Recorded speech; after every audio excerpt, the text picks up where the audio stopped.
সেগমেন্টে বড় ব্রেকিং, মমতা বন্দ্যোপাধ্যায় চিঠি দিয়ে নির্বাচন কমিশনকে লিখছেন ইমিডিয়েটলি এসআইআর যাতে বন্ধ করে দেওয়া হয়। দেখুন, স্টপ স্টপ হল্ট এই শব্দ তিনি ব্যবহার করছেন এবং তিনি বলছেন যে ইমিডিয়েটলি বাংলায় নির্বাচন কমিশনকে অনুরোধ করব এসআইআর বন্ধ করে দিন। আর আজকের দিনে দাঁড়িয়ে জানেন 99.72% ফর্ম বিলি হয়ে গিয়েছে এসআইআর এ।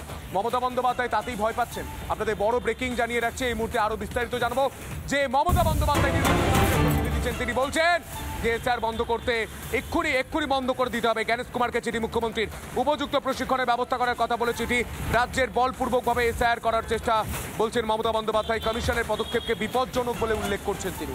কমিশনের পদক্ষেপকে বিপজ্জনক বলে উল্লেখ করছেন মমতা বন্দ্যোপাধ্যায়।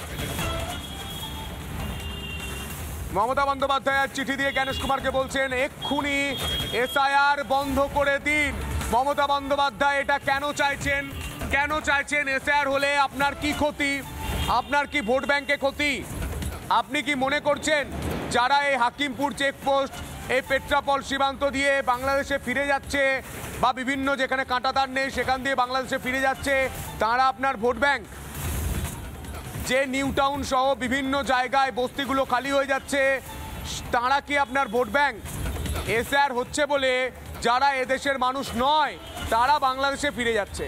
যারা আপনি জমিটা দেননি বলে কাঁটাতার হয়নি সেই জায়গা দিয়ে যারা এসেছিলেন তারা ফিরে যাচ্ছেন। তাতে আপনার অসুবিধা কোথায়? প্রশ্ন নাম্বার 1। প্রশ্ন নাম্বার 2, আপনি বাংলার ভালো চান, হ্যাঁ কি না? তৃণমূল নেতারা ভোটার কার্ড করে দিচ্ছে, এটা জানার পরও আপনি কোনো ব্যবস্থা নেননি। আপনি নির্বাচন কমিশনকে চিঠি দিচ্ছেন যে এসআইআর বন্ধ করুন। আপনি তো ডিজিকে চিঠি দেবেন, পুলিশ আধিকারিককে চিঠি দিয়ে বলবেন এই তৃণমূল নেতাকে গ্রেফতার করতে, সেটা করেননি।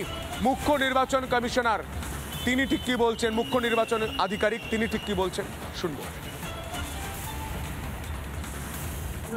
ইসিআই দেখবে না, এটা সিও তো এটা কোনো রোল নেই এর মধ্যে। এফআইআর ডিক্লারেশন ইসিআই পাওয়ার আছে, সিও তো এটা ও আছে, অফিসার আছে, ইসিআই ডাইরেকশন অ্যাপ্লাই করতে হচ্ছে সিও কে ডিও কে। এটা পলিসি ডিসিশন মধ্যে সিও নেই। মমতা বন্দ্যোপাধ্যায় চিঠি দিয়ে বলছেন যে ইমিডিয়েটলি এখনই এসআইআর রাজ্যে বন্ধ করে দেওয়া হোক। এই কথা মমতা বন্দ্যোপাধ্যায় কেন বলছেন?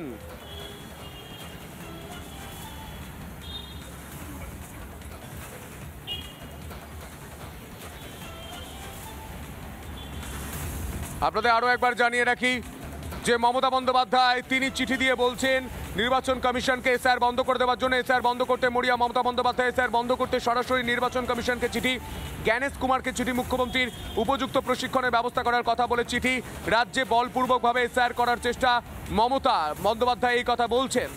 কমিশনের পদক্ষেপকে বিপজ্জনক বলে উল্লেখ করছেন মমতা বন্দ্যোপাধ্যায়।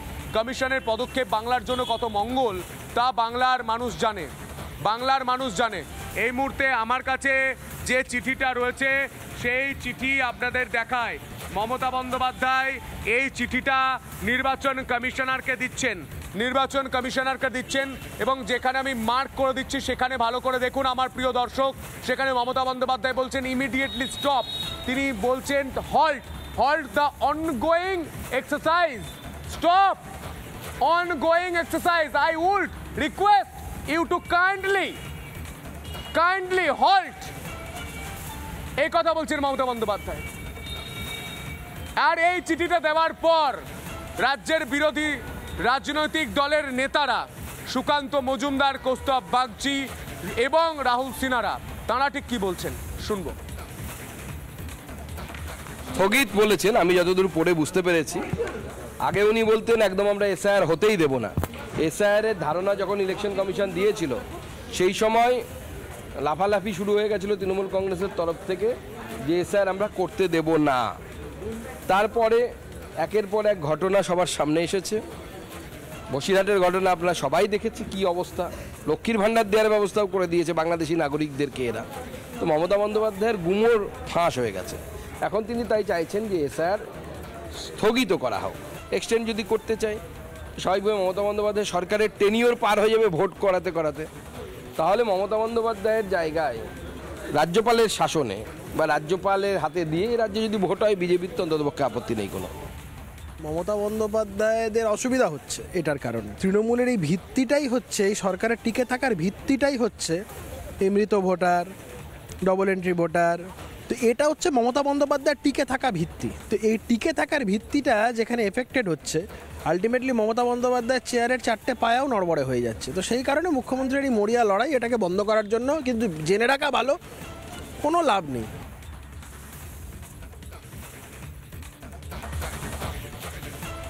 পশ্চিমবঙ্গ সরকারের হাতে তো এসআইআর সমস্ত মালিকানা, কর্মচারী তাদের, বিএলও তাদের। যে অসুস্থ হবে তাকে সরিয়ে দেয় দরকার, যে সহ্য করতে পারবে না তাকে সরিয়ে আরেক টাকাও দিয়ে দিলে হয়। রাজ্য সরকার যে অভিযোগটা করছে সেই অভিযোগের জন্য রাজ্য সরকার নিজে দায়ী। তুমি অসুস্থ লোককে দিচ্ছ কেন? দিদি ম্যাডামের এই খেলা চলবে যতদিন। দুর্ভাগ্য এতটাই, মুখ্যমন্ত্রী মুখ্য নির্বাচন কমিশনারকে চিঠি দিচ্ছে, তাতে ইস্যু ওইটাই যে মানুষ মারা যাচ্ছে, বিএলওরা ট্রেনিং প্রাপ্ত নয়, অর্ধেক এসআইআর এর কাজ প্রায় সম্পন্ন হয়ে গেছে, এখনো উনি বিএলওদের ট্রেনিং দেখতে পাচ্ছেন না। অদ্ভুত এখানে যে সেই মৃতদেহ মানুষের মৃত্যুকে পাথেয় করে নিজেরা বাঁচার চেষ্টা করছে।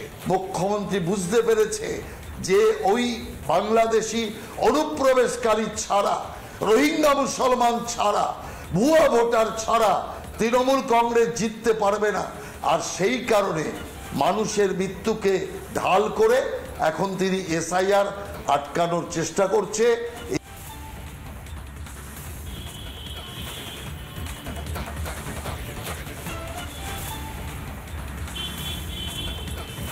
মমতা বন্দ্যোপাধ্যায় চিঠি দিয়ে বলছেন এখনই এই এসআইআর বন্ধ করে দেওয়া হোক। আর এই বিষয় নিয়ে শিশির বাজোরিয়া, বিজেপি নেতা, তিনি ঠিক কি বলছেন শোনাবো আপনাদের। যেদিন থেকে সারা দেশে এসআইআর ঘোষণা হলো, মমতা ব্যানার্জি মাননীয়া ওই দিন থেকে আরম্ভ করলেন, এটা আমরা হতে দেব না, করতে দেব না। আরো 12টা রাজ্য হয়ে গেছে, কোনো একটা রাজ্য বলছে না। তার মানে পরিষ্কার, একেবারে পরিষ্কার হয়ে গেছে এসআইআর হলে যত ভুয়ো ভোটার, অনুপ্রবেশকারী ভোটার, এরা বাদ পড়বে আর তৃণমূলের শাসনের শেষ। নানা ধরনের কন্টেন্ট দেখার জন্য লাইক করুন, শেয়ার করুন আমাদের ফেসবুক পেজ, সাবস্ক্রাইব করুন আমাদের ইউটিউব চ্যানেল। পাশাপাশি অন্যান্য ব্রেকিং নিউজের জন্য অবশ্যই চোখ রাখুন রিপাবলিক বাংলায়।